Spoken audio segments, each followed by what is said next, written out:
Yeah, Trey Veston here, and a bad back and a 400-pound bumper. How do you get it loaded on a trailer and get it to the shop to get it put on? Well, I'll show you what I've come up with.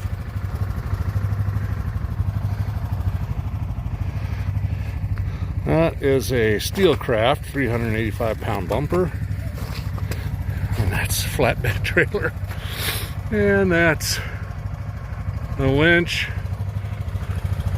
and it's pulling it. So we just got to move that contact point to the middle, and we'll get her in there. Ready, we're winning. I had to get some plate aluminum. And it just can't quite get that rope centered, but there it's turning. Let's go make some adjustments. And our big old plate under there.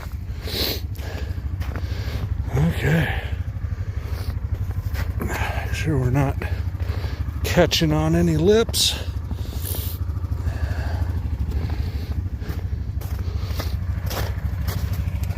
This thing does not want to go in there.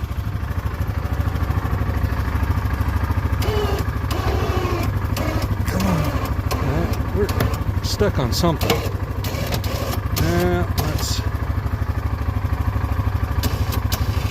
Let's evaluate. Retry. Alrighty. We're winning.